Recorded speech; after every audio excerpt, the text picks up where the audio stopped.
Making these videos takes a lot of effort, so please like, comment, and share to support me.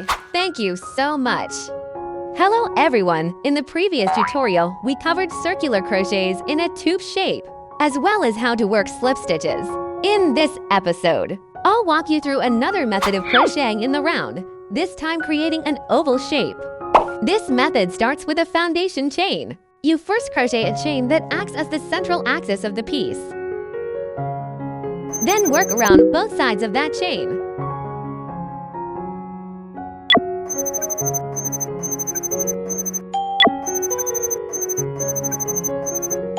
Increasing at both ends. And finally expand it into an oval shape. This technique gives you a clean structure and makes it easy to control the size. It's especially useful for crocheting brooches, hair clips, and bag bases. First, chain the number of stitches you need.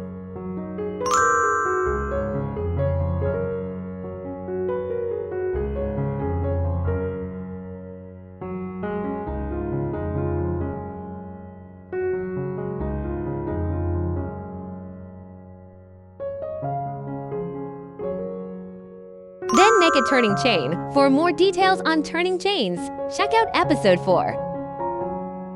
Oval crochet is worked in two parts, the top half and the bottom half. For the top half, you'll insert your hook under the front loop and the back bump, 2 strands. For the bottom half, you'll work into the remaining single loop. Now, start by making your first single crochet into the second chain from the hook. From the second chain from the hook means you skip the first chain and insert into the next one. You can find more details on this in episode 5. Insert your hook under the V shape, so the hook goes under 2 strands on top and 1 strand below. From the back, you can clearly see that you're picking up the front loop and the back bump, those 2 strands. Now that you understand where to insert, let's make the first single crochet.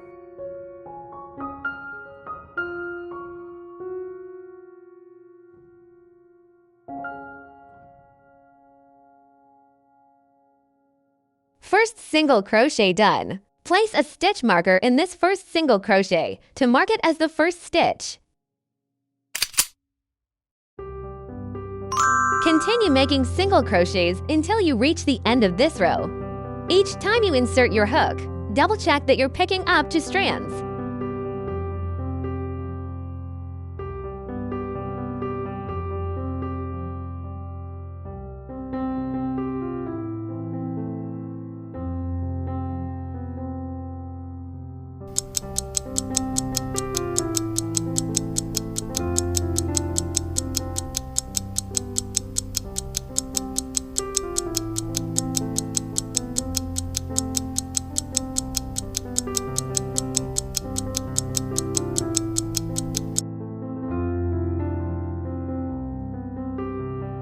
Now the top half of the first round is complete.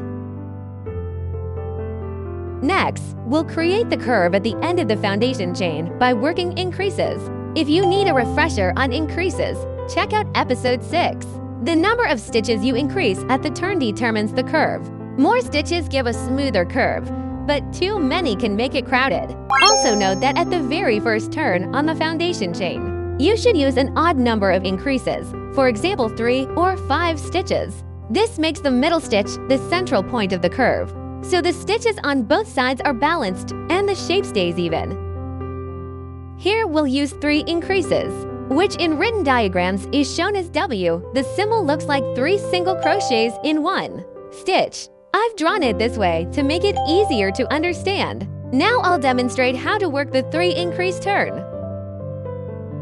That means you work all 3 single crochets into the same stitch. This stitch will get very crowded, but that's exactly where you should work.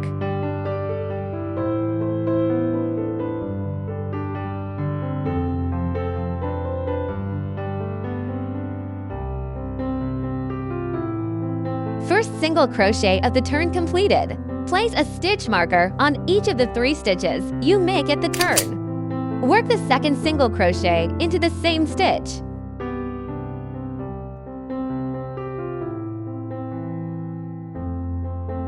Second single crochet of the turn completed. Place a stitch marker on it as well. Now work the third single crochet into the same stitch. And place a stitch marker on this third one. Now you can see that 3 single crochets worked into one stitch, forming a 3 increasing group, creating a nice half-circle curve. After finishing this curved increase, we move on to the bottom half. Important!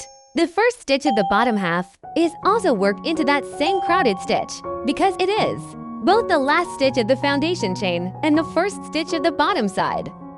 Here I'm crocheting over the yarn tail as I work this single crochet, so I don't have to weave it in later. You can find a more detailed demonstration in my members less than greater than only video. For the bottom half, insert your hook under the single remaining loop and make single crochets. Work under that single loop and continue making single crochets all the way to the other end of the foundation chain.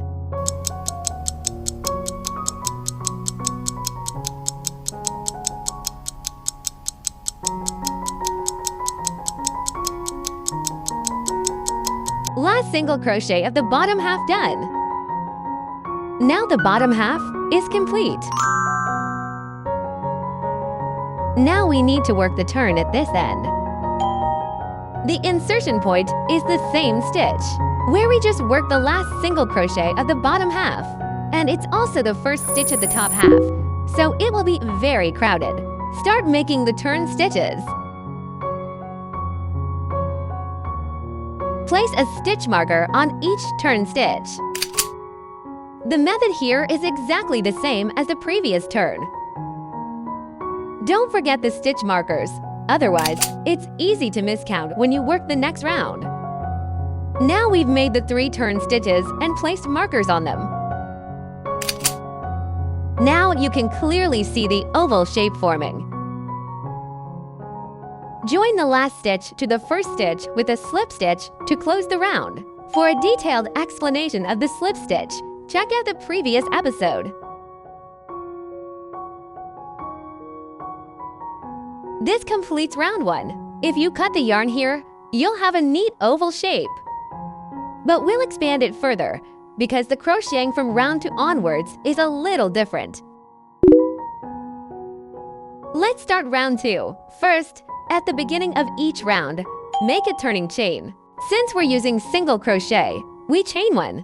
From round 2 onwards, we will insert our hooks under both loops of the V-shape, the top of the stitches, from the previous round. Note, the first single crochet of round 2 goes into the same stitch where you made the slip stitch. Now let's work the top half of round 2. The first stitch is the one we just stitched into. After making the first single crochet of round 2, place a stitch marker in it.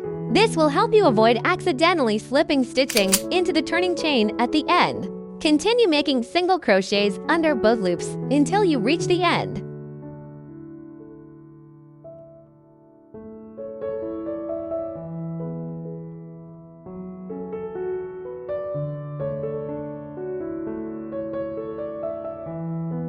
Now the top half of round 2 is done.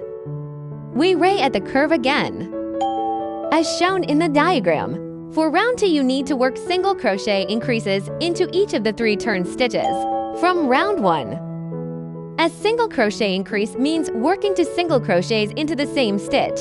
In written diagrams, it's usually marked as V, and the symbol looks like this. Let's start the first increase at the curve of round 2. Insert your hook under both loops of the first stitch of the 3 less than greater than increase group from round 1. This is exactly why we used stitch markers earlier. Here I placed a stitch marker on the first turn stitch to mark where the curve begins. It helps with counting if you have trouble keeping track. You can put a marker on every turn stitch to make the next round easier. Now work the second single crochet into the same stitch. That completes one single crochet increase. Work the second increase the same way.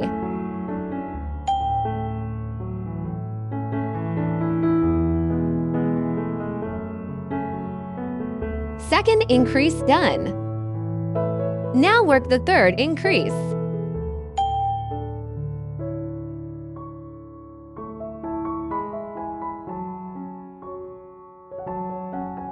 Done! That's 3 single crochets increases at the curve of round 2, which equals 6 single crochets in total. Important! If you want to crochet a round 3, you do not simply work 6 increases. Instead, you work 3 groups of 1 single crochet, 1 increase, that's 9 stitches. For round 4, you work 3 groups of 1 single crochet, 1 increase, 12 stitches. For round 5, you work 3 groups of 3 single crochets, 1 increase, 15 stitches, and so on. This gradual increase prevents the curve from curling or becoming too crowded.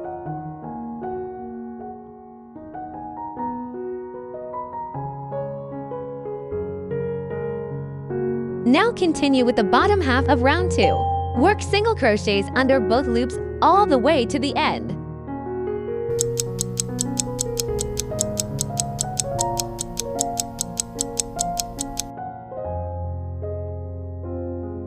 Bottom half of round 2 is done. Now we have the other curve, which is worked the same way, 3 single crochet increases. Because we placed stitch markers earlier, it's easy to locate the 3 turn stitches from round 1. Just work 3 single crochets increases into them.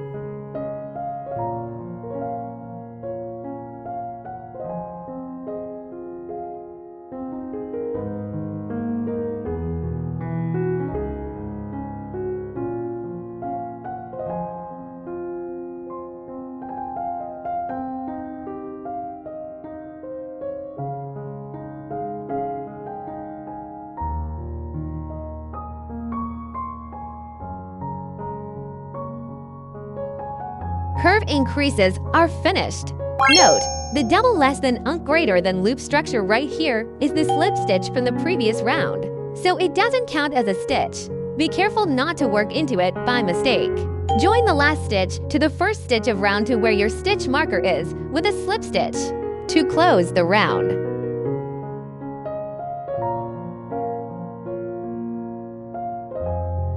Round 2 is now complete. If you continue to increase at the curves following the pattern described, you'll gradually enlarge the oval shape. Once you've reached the desired size, if you want to work upward in the Z-axis, you simply stop increasing and work even rounds. This will create a spiral upward, forming a 3-dimensional shape.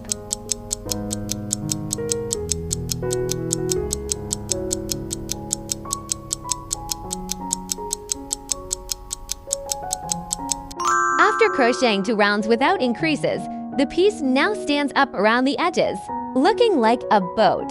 This method is often used to make bag bottoms. So once you master this technique, congratulations, you can start making your own bags. Of course, different stitch combinations and different ways of handling the curves can create many kinds of ovals. But as long as you understand the basic oval greater than crochet principles, you'll be able to handle any pattern you encounter. Let's go back to the oval piece we worked for 2 rounds and finished it off. Cut the yarn. Then use a tapestry needle to weave in the ends.